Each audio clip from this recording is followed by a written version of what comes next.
Alright, so we're going to go ahead now and operate the breaker. We're going to test it, turn it on, turn it off several times through the electrical functions. What we'll be doing is monitoring a couple indication lights. This lamp here is our charge indication lamp. That will flicker or flash when it's charging, and it will go solid when it has completed charging.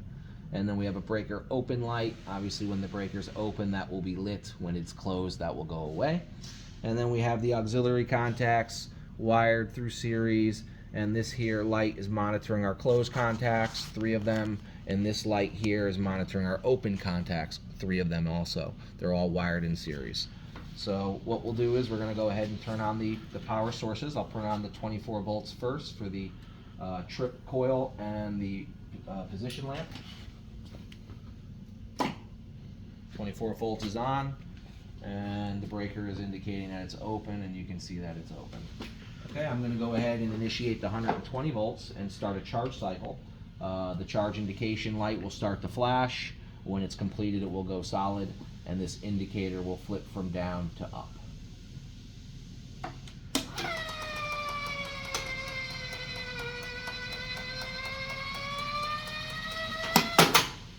Okay, so we've completed charging.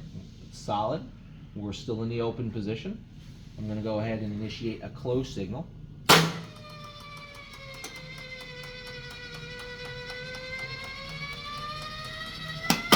So you probably noticed in the video there that these lights flip-flopped. So now that we're closed, our normally open contacts are closed, and our normally closed contacts are open. So that's telling me all our auxiliaries are working correctly, but we'll go ahead and keep an eye on that as we operate this. I'm going to go ahead and initiate a trip through our trip switch. Okay, you've seen our contacts flip-flop back and forth as expected. We've seen our breaker open light come illuminated because now we're in the open position, and we are still charged. Our lamp is still lit. I'm going to initiate a start command or a close command.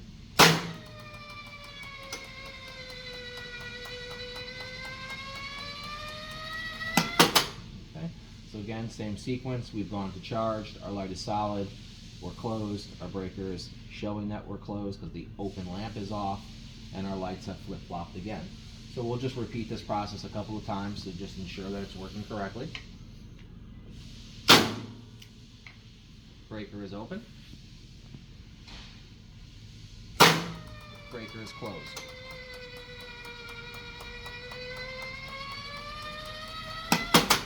We'll do this 1 or 2 more times just to...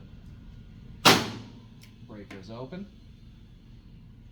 Breaker is closed.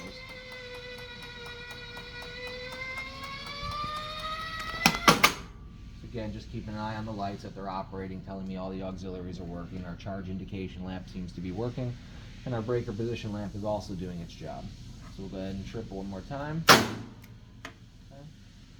Go ahead, and I'm going to turn off the electrical. We'll actually operate it manually just to make sure that we're operating through the push buttons in the front. Close. And open. And we'll even give it a manual cycle.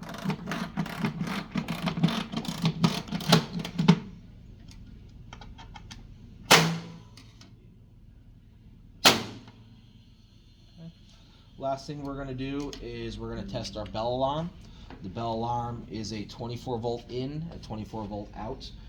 So we've got a power supply in the back there that you can't see. It's wired up through our top terminal points. I have a multimeter wired to it, so when the breaker actually sees an overcurrent trip, we'll see a 24 volt signal on here.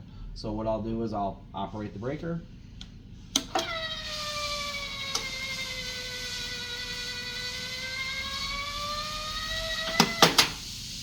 Breaker is charged. I'll close it manually. And what I'm going to do now is apply power to the trip unit through this cable, which is going to the secondary injection test set. It's going to simulate a fault on the programmer. We will then see 24 volts show up on the screen.